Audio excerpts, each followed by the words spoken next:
자, 여러분 안녕하십니까? 반갑습니다. 이 시간에 역시 민사집행법 판례를 학습하겠습니다. 물론 제 36강이 되겠고요. 오늘은 토지의 인도라는 내용을 가지고 살펴봅니다. 자, 오늘 이제 법정지상권 성립 요건과 그러한 성립이 되기 위해서는 그 기준 시기가 언제냐, 뭐 이런 내용을 좀 알아야 될 판례 내용이 되겠습니다. 오늘 제 36강입니다.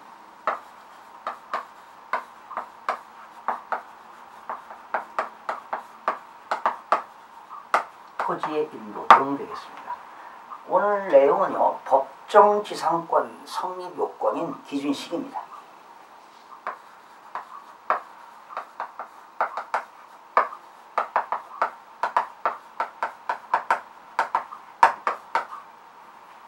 성립 요건, 그죠? 법정지상권이 성립이 되느냐 안 되느냐 그런 요건과 성립 요건인 기준 시기, 성립 요건은 기준 시기로 하거든요.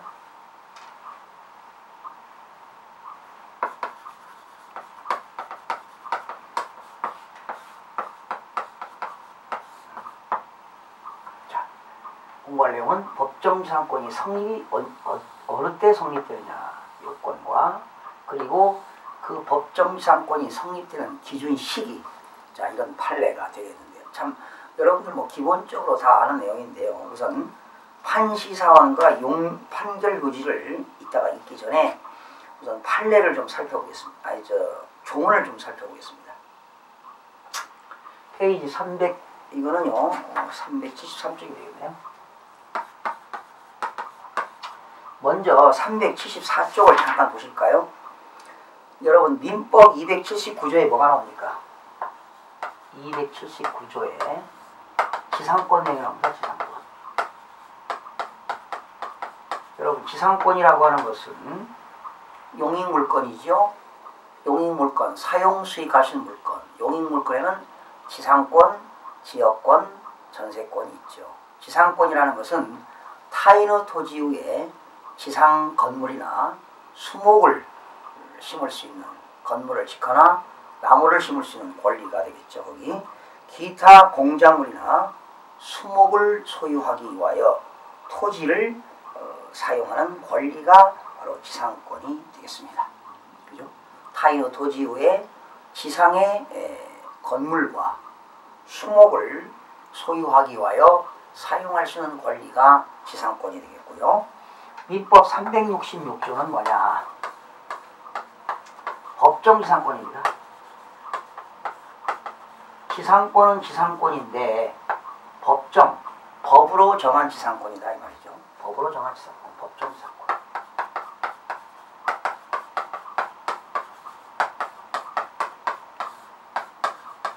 법정지상권, 법으로 정한 지상권이다 이 말이죠.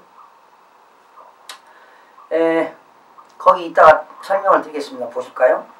저당물의 경매로 인하여, 저당 잡힌 것이 경매로 넘어갔어요.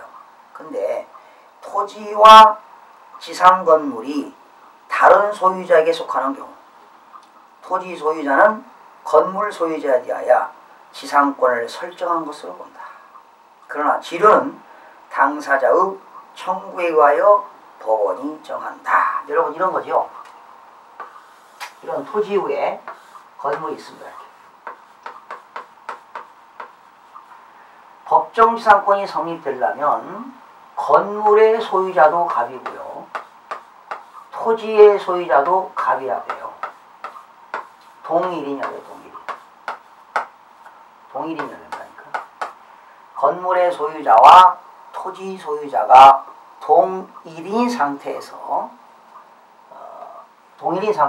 만약에 토지가 경매가 나왔다. 그래서 토지 주인이 을이 바뀌었다. 그렇죠? 그랬을 때 이 토지 소유자는 을이죠. 을은 을 땅에 갑이 건물을 가지고 있다면 갑은 이 건물을 사용할 수 있는 권리가 법정지상권이 되겠습니다. 그러나 이 갑이라는 사람은 당연히 남의 땅 위에 건물이 있으니까 당연히 치료를 을은 갑에게 당연히 치료를 청구할 의무가 있다는 것입니다. 그런데 만약에 갑이라는 사람이 가지고 있고 토지는 병이라는 사람이 가지고 있습니다. 그래서 병의 토지를 을이 낙찰을 받았다면 이건 법정상고 성립이 안 됩니다. 왜? 토지 소유자와 건물 소유자가 동일인이 아니기 때문입니다. 동일인인 경우에만 법정상권이 성립되는 거죠. 그리고 그 기준 시기는 오늘 이제 판례 이따가 내용이 나오는데 이 건물 소유자와 토지 소유자는 원시적 최초로부터 애초부터 원시적으로 동일인이어야 되느냐? 꼭 그렇지만은 않다는 것입니다. 애초부터 갑의 건물과 갑의 토지가 동일인이어야 되느냐? 그렇진 않아요. 애초부터는 아니고 그 원시적인 동일인이 아니어도 당연히 법정상권이 성립이 된다는 겁니다. 그런데 그 경매물건을 하다 보면 이런 경우가 있어요.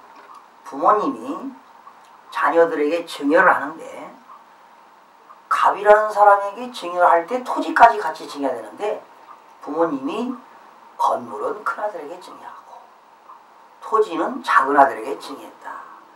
이럴 때 건물 소유자와 토지 소유자가 다르기 때문에 이때는 법정상권이 성립이 되지 않는다는 겁니다. 그래서 혹시 여러분들 자녀들에게 증여할 때 토지와 건물을 각각 개인별로 따로따로 증여하면 좀 위험한 사태가 벌어질 수도 있다는 겁니다. 자, 그렇게 해주시고 자, 민사집행법으로 넘어갑니다. 83조입니다. 경매개시결정 등기가 나왔죠.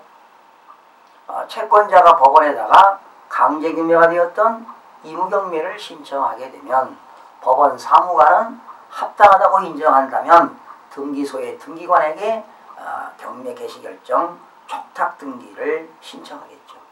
그래서 경매 절차를 개시하는 결정에는 부동산 압류를 명하여야 한다. 그렇죠? 그죠? 압류를 명해야 된다.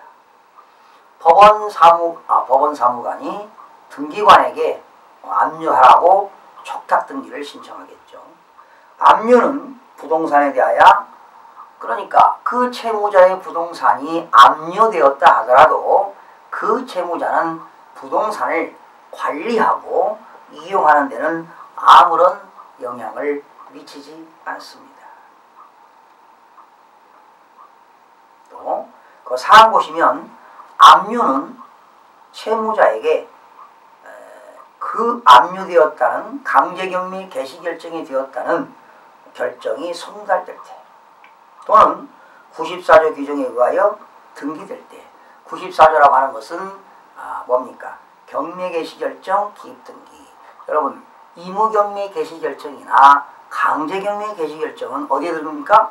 갑구에 들어가죠. 갑구에. 이렇게 갑구에 강제경매 개시결정 기입등기 의무경매 개시결정 기입등기가 되면은 압류 효력이 발생합니다. 그 다음에 92조는 민사집행법 92조 제3 취득자와 압류의 효력인데요. 자, 여러분 한번 소개해 볼까요?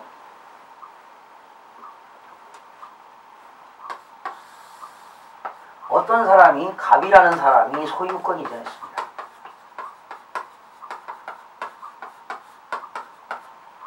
그런데 이 갑의 물건에 대해서 누군가가 가압류가 되어 있습니다.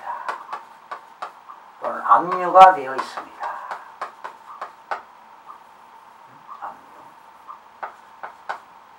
또 뭐 가압류로 인해서 본압류로 강제경매 개시결정이 되어 있다.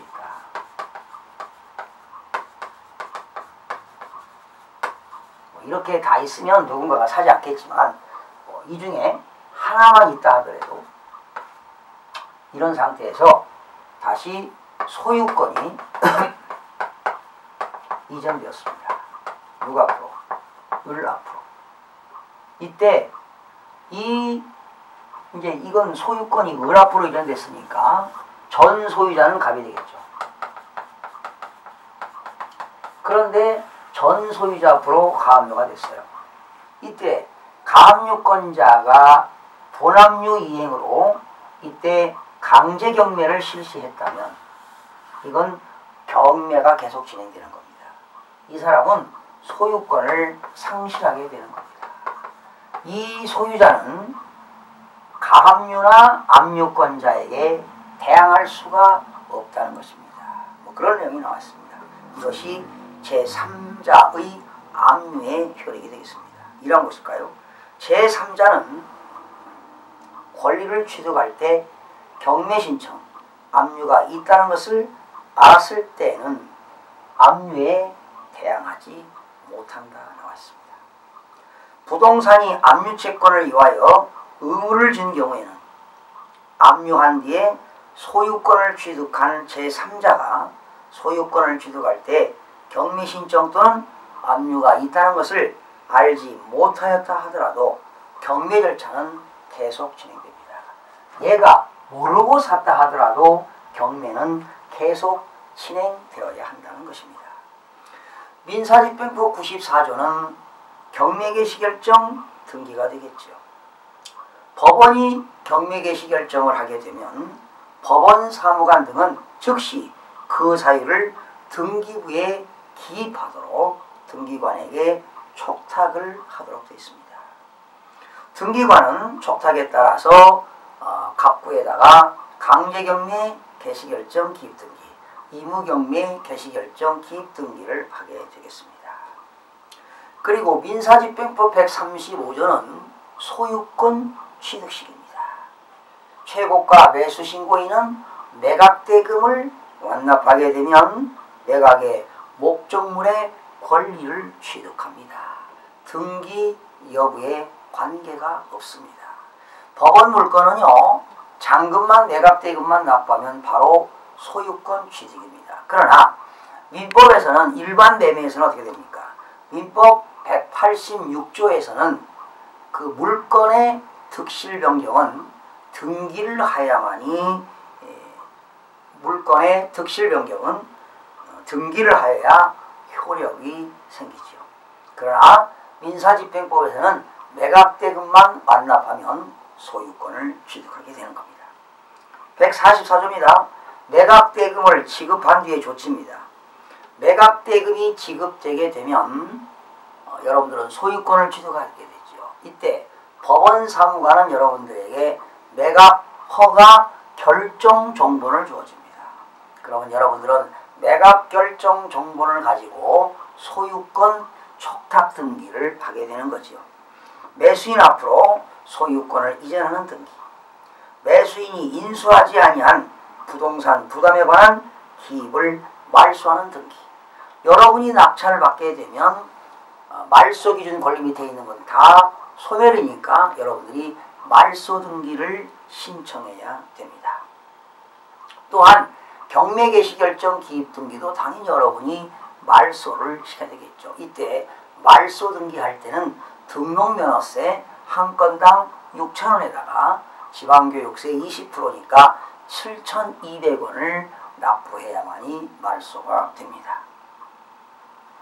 그 다음에 291조 민사집행법 가압류의 집행에 따른 본집행의 준용입니다. 가압류 집행에 대해서 강제집행에 관한 규정을 준용합니다. 그렇죠? 가압류 집행에 대해서는 강제집행에 관한 규정을 준용하고요. 그 다음에 부동산 가압류 집행은 가압류와 가처분은 보존처분을 위해서 가압류를 하게 되는데요. 이란 것일까요? 부동산에 대한 가압류 집행은 가압류 재판에 관한 사항을 등기부에 기입해야 됩니다. 그래서 가압류 등기 목적은 가압류, 등기 원인은 가압류 결정이 되겠죠. 당연히 가압류 결정할 때는 가압류 재판을 한 법원에서 하게 됩니다. 그러니까 가압류 집행은 집행법원은 가압류 재판을 한 법원으로 하고요. 가압류 등기는 법원 사무관이 촉탁하게 됩니다. 누구한테? 등기관에게 법원 사무관이 가압류 등기를 역시 촉탁하게 되는 것입니다. 자, 그러면 다시 373쪽에 판시사항 볼까요? 여러분들 읽어봐도 뭐 법정지상권 다 공부했기 때문에 이건 그렇게 어렵지 않습니다. 한번 보겠습니다. 동일인의 소유에 속하고 있는 토지와 지상 건물이 강제 경매 등으로 소유자가 다르게 되는 경우 건물 소유를 위한 관습상 법정지상권이 성립하기 위하여 토지와 그 건물이 원시적으로 동일인 소유에 속하는 것이 요구되는지 소극이죠. 그렇지 않다는 겁니다. 그러니까 법정지상권이 성립이 되려면 건물의 소유자와 토지 소유자가 동일인은 동일인인데 애초부터 원시적으로 동일이어야 되느냐? 그렇지 않다는 거죠.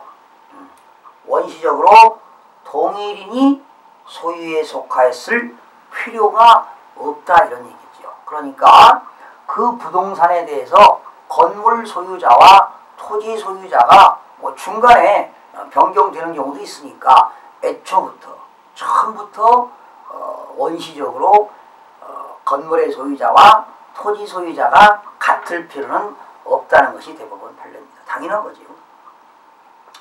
강제 경매의 목적이 된 토지 또는 지상 건물의 소유권이 강제 경매로 인하여 그 절차상 매수인에게 이전되는 경우 건물 소유를 위한 간섭상 법정지상권 성립 요건인 토지와 그 지상 건물이 동일인 소유에 속하는지를 판단하는 기준 시기. 여기 있어요. 성립 요건의 그 기준 시기. 기준 시기는 언제냐? 압류 또는 가압류의 효력 발생 시 맞습니다. 여기서 압류라고 하는 것은 국세징수법에 의한 압류도 될 수 있지만 강제경매 개시결정 기입 등기가 되는 것은 압류 효력이 발생하는 겁니다. 강제경매 개시결정.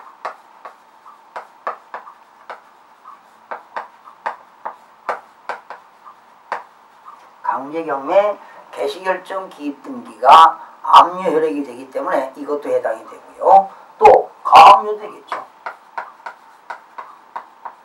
또 근저당권도 되겠어요. 결과적으로 법정지상권 성립 요건의 기준 시기는 말소 기준 권리라고 보시면 됩니다. 그 물건의 압류, 가압류, 저당, 근저당, 담보가등기, 강제경매 개시결정 기입 등기라고 보시면 되는 거지요.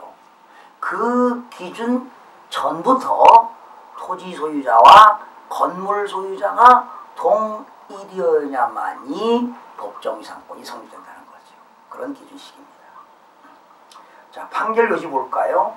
그래서 거기 박스에 기준식이 있고 가로 열고 압류 또는 가압류 효력 발생 시 그랬는데 거기 압류는 이런 것도 해당이 된다는 거죠. 강제경매 개시결정 기입 등기. 그죠? 판결 요지. 동일인 소유에 속하고 있던 토지와 그 지상 건물이 강제경매 또는 국세징수법에 의한 공매, 그죠? 경매는 민사집행법에 의한 경매지만 국세징수법에 의한 공매지요. 등으로 인하여 소유자가 다르게 되는 경우에는 그 건물을 철거한다는 특약이 없는 한 건물 소유자는 토지 소유자에 대하여 그 건물의 소유를 위한 간섭법상 법정지상권을 당연히 취득하게 되는 겁니다. 원래 간섭상 법정지상권이 성립하려면 토지와 그 지상 건물이 최초부터 동일인의 소유에 속하였을 필요가 없다는 거죠. 그 소유권이 유효하게 변동될 당시, 그죠? 유효하게 변동될 당시에 동일인이 토지와 그 지상 건물을 소유하였으면 좋겠다 이런 얘기입니다. 그래서 여러분 꼭 자녀들에게 증여할 때 토지 따로 증여하고 건물 따로 증여하면 큰 낭패를 볼 수도 있다는 겁니다.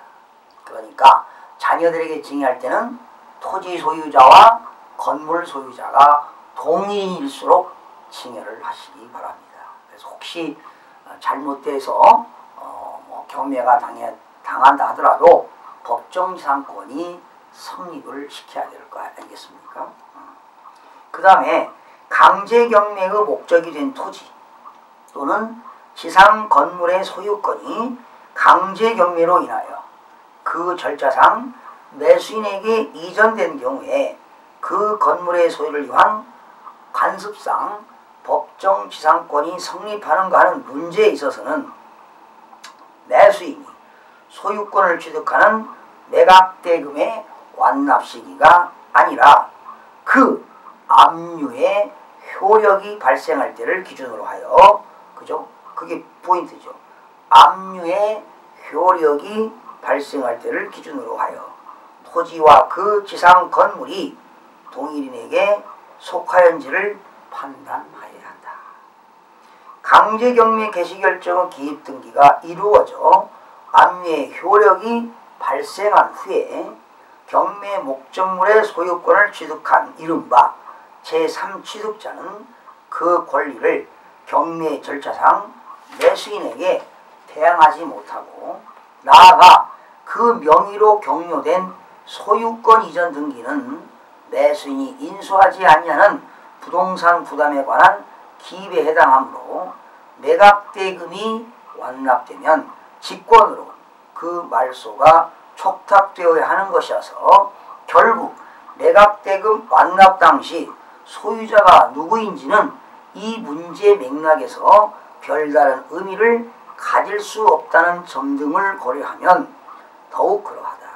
한편 강제경매 개시결정 이전에 가압류가 있는 경우에는, 그죠?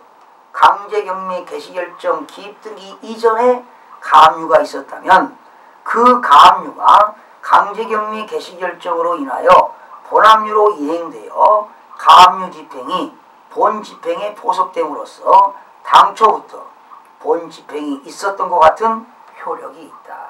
그러니까 가압류가 빠르면 그게 기준이 된다는 거죠.